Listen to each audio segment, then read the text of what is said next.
FM, your boy Letho here with Ron with the facts and Lquita Thompson. Now let's get over to this Western Conference Finals as it's shaping up to be what we all thought it could be. But what is something that Minnesota can do to turn this series around? Lquita? Ant-Man is going to have to be consistent. Like, that you can't. Well, I know he's young, so he's growing. He's still a baby in this league, but he's not playing at a superstar face of the league caliber of basketball all the time. And I think that hurts them because they depend on his points so much, so him finding ways besides of having the ball and doing what he I feel like, again, it comes with the coaching, but like setting up a different, offense that allows him to get open differently to make things happen, not only for himself, but also for his teammates. So I think his inconsistency is really hurting them. Right. I think it comes down. I think Ant-Man is playing how he can play. He's taking what the defense gives him. When you're seeing doubles every possession, you have to get off the ball. That's just a basketball play to make. Right. That's just in my personal opinion, watching the game, you have to get off the ball. You see two, you get off the ball. You taught that from day one. Right. So I think it's more so on Julius Randle. Julius Randle is the guy that when a swing comes, you have to be able to attack because you're not the guy getting double teamed anymore. And you're expected to be the second best player for Minnesota. And you're playing like the fifth best player for Minnesota. If that, maybe even the sixth when DiVincenzo was playing how he played the last game. So I think it comes down to Julius Randle has to be consistent in his own regard and give you at least 15 to 25 points per game. Because his last game, I think he had 5 points. Yeah, so that's just you can't have that as the second best player. Because Ann is going to get the focal point of the attention, and with that, you're going to have some games where they play you one-on-one and you can attack. But if they're going to double you, you're going to have to. You don't want to force it. You don't want to force tough shots when you can swing a ball and you have shooters on the perimeter. I think it comes down to Julius Randle giving them consistent production because you only lost the game by 2. Yeah, I agree with that. I agree. Your number 2. Looking at Randle, he 1 for 7, 0 for 3 on 3-point attempt.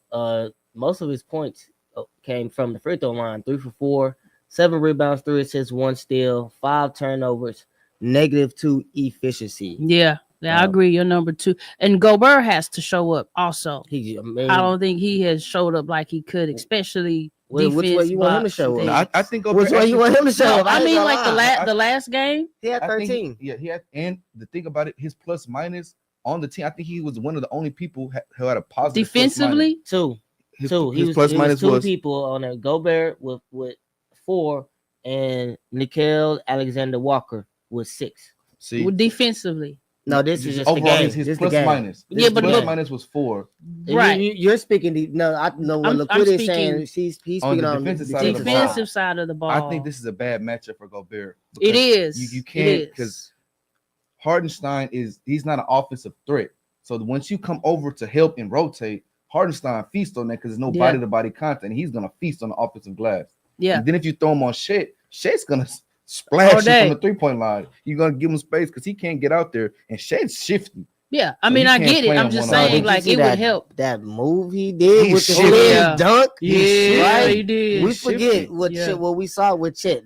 He was another unicorn. Yes, that was coming in the league. Yeah, that can hit the 3. So you block shots, all of the above. So I think, and it goes back to they can't outscore OKC Thunder at all. Whereas the Thunder, you could go to, you got Shea, of course, but then Jalen Williams, he could come and give you 30. He's answered the bell. Yes, he's answered the call that was needed to when back in the previous series against Denver. He was very, very inconsistent. This series, he has looked every bit of the All-Star. Is that J Will? No, that's J Dub. J Dub. J Will is the one that comes out the bench. Okay, now J Will is another guy that could do something. And then the Texas kid, I've been watching him since middle school. Everything you see Case and Wallace do now, he's been doing since 7th grade.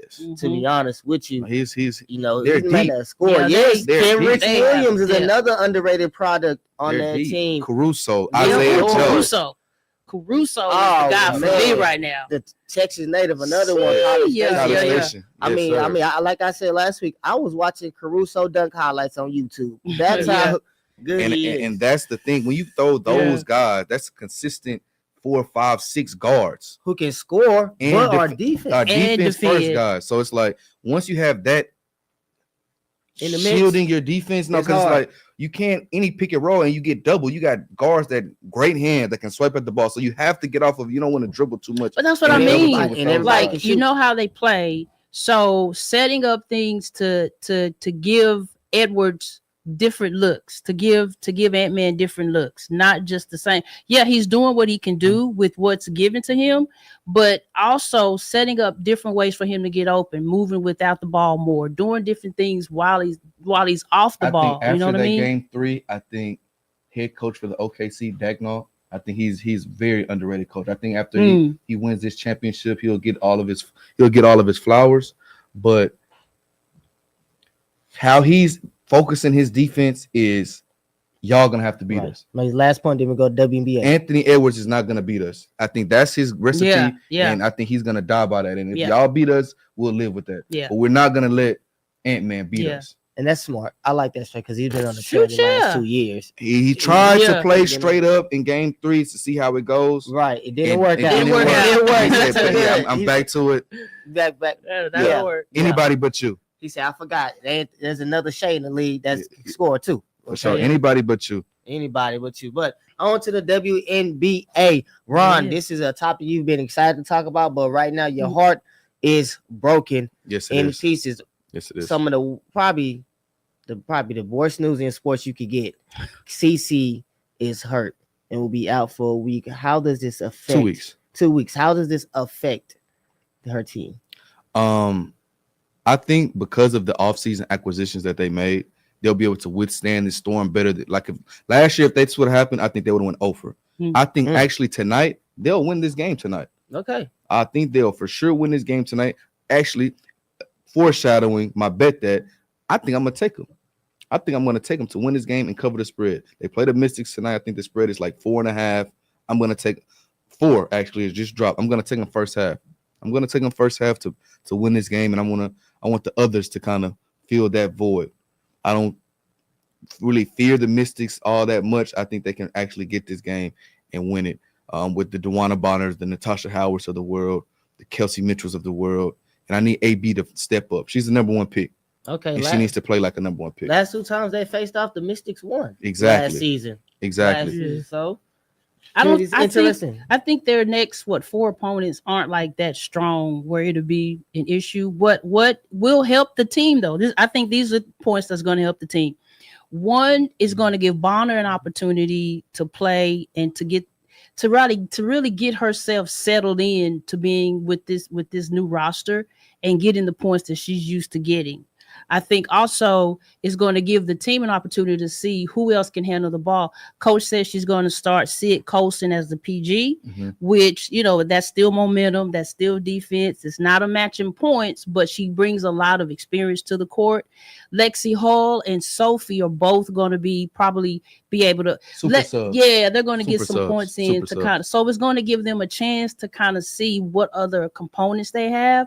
But the most important part, I think, that's going to be really good for them is Caitlin gets to sit on the bench and watch and listen, and the coach gets to coach her as a point guard. Now you on different parts of the game that she's still growing in, so she's going to get a chance to grow in these 2 weeks, as well as the team mesh and figure out all their other pieces. Right.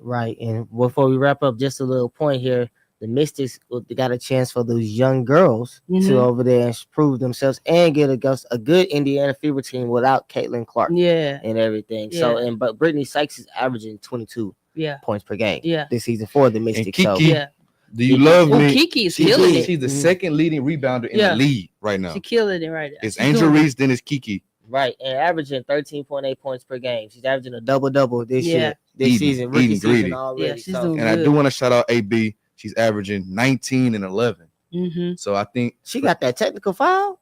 I think for this team to go where it needs to go, I think AB needs to be their second best player. She's gonna have to be. She's gonna have to. Because if DeWanna Bonner and Kelsey Mitchell are your third and fourth best players, you can win a chip. But AB has to elevate and play like a number 1 pick. That's what I'm saying. Like they have the components to really go far in the playoffs this season. She's averaging a double-double, 18 and a half with 10.8 rebounds, 2.3 assists per game. But We're gonna take a quick break.